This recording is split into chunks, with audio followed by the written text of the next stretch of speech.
Hello guys, welcome to my channel. We are reading the book Why Not Me? A Feeling of Millions by Anubhav Agarwal. I already uploaded the first chapter of this book. Click on the I button and watch it. This is the second chapter of our series, so let's start.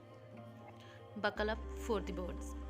We were halfway through the 10th grade. It was almost time for the board exam timetable to be put up. I reached the school, but it wasn't the same. I didn't like St. Paul's anymore. I was tired of looking at the same old building with its peeling paint, broken windows, old chairs and tables with the name of students engraved on them. Students who had left schools years ago. I wanted to leave this place. I wanted a change for the better. I was tired of the daily schedule, the most importantly of the fact that it was an all boys school. I had spent almost a quarter of my life with no girls to talk to. Can you imagine how torturous that is? After the boards, I am going to change my school. I want to spend the last 2 years of high school as a normal child in a co-ed school. Yes, I am going to do that. Anubhav, where are you lost? The exam timetable is up. They start from 2nd March, screamed Anmol, bringing me out of my thoughts. We spent the whole day worrying about how we would prepare for the exams and how we had already wasted almost the whole year doing nothing. I had a few friends, Ankit, Deepak, Pranjal, and Aryan, but Ankit was my closest friend. I shared everything with him, good or bad. Also, Ankit was living proof of why you always become best friends with someone who is exactly like you. And he was. He lived near my house, we shared the same hobbies, and were in the same school.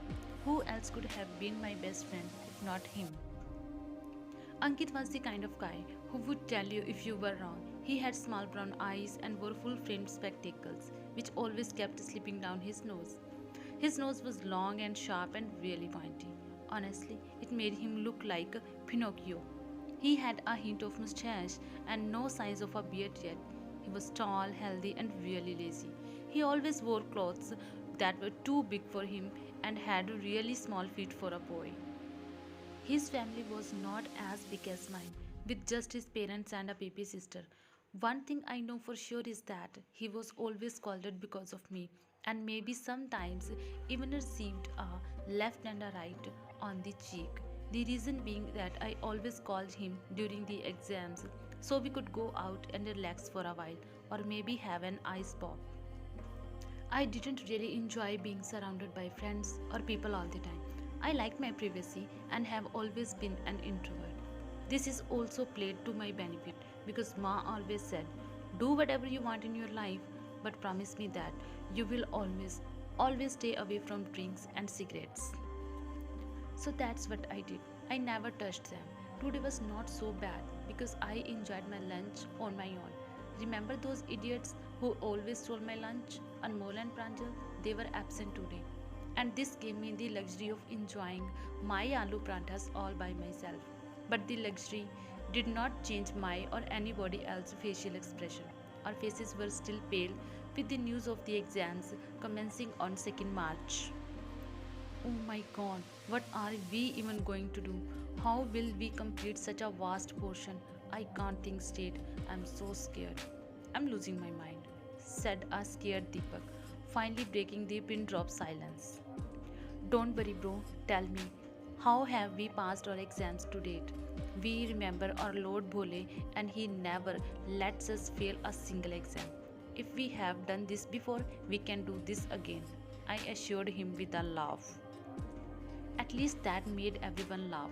We all started planning how we would study and make the best use of our time. And just in case we failed, we needed a plan B to survive. We booked our future businesses sitting there in the cafeteria. We decided on who would sell groundnuts, who would run a tea stall, and who would drive a rickshaw to earn a living. We cleared our lunch table and left for our classes, waiting for school to end. The moment I reached home, I was lost in thoughts of changing my school. I considered many options but found Dayavati Modi Academy DMA to be the best of all. I had heard a lot about it, and the most important thing was that almost all of the children in my area went to that school except me.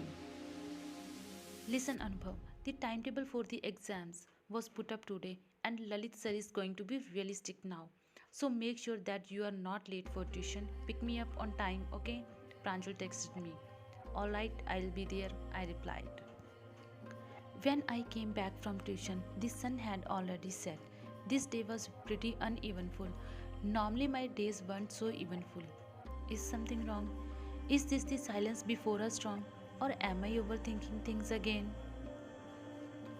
Just as I started growing old, so did Orkut. Scraps were now a thing of the past, and chat had entered our lives. Facebook was taking over, and just like everyone else, I created an account in the hopes of making at least a few new friends. Having no companion of my age in the house, my only partners were my books. But they were so boring that the moment I opened them, I felt sleepy, as if they had a strong sleeping pill in them.